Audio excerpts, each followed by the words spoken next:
Hello viewers, welcome to my botanical place. আশা করি আপনারা সবাই ভালো আছেন, আমিও ভালো আছি। এই যে দেখুন, এটা আমার মালবেরি গাছ। আমি এটার ভিডিও দিয়েছিলাম ছোট সময়। এই যে দেখুন কত মালবেরি আবার এসছে।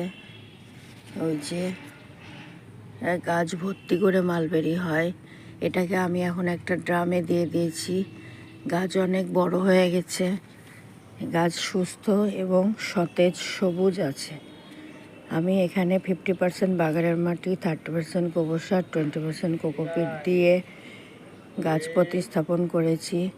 গাছ দেখুন কত, গাছে কোনো পোকামাকড় নেই, সবুজ এবং সতেজ আছে। এই যে দেখুন ভিতরে ভিতরে মালবেরি হয়ে আছে।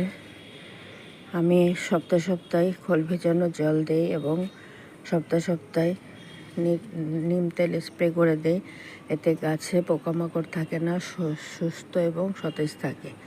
ভিডিওটি ভালো লাগলে প্লিজ সাবস্ক্রাইব করবেন, সাবস্ক্রাইব করে আমার পাশে থাকবেন। আজকে আসি, টাটা।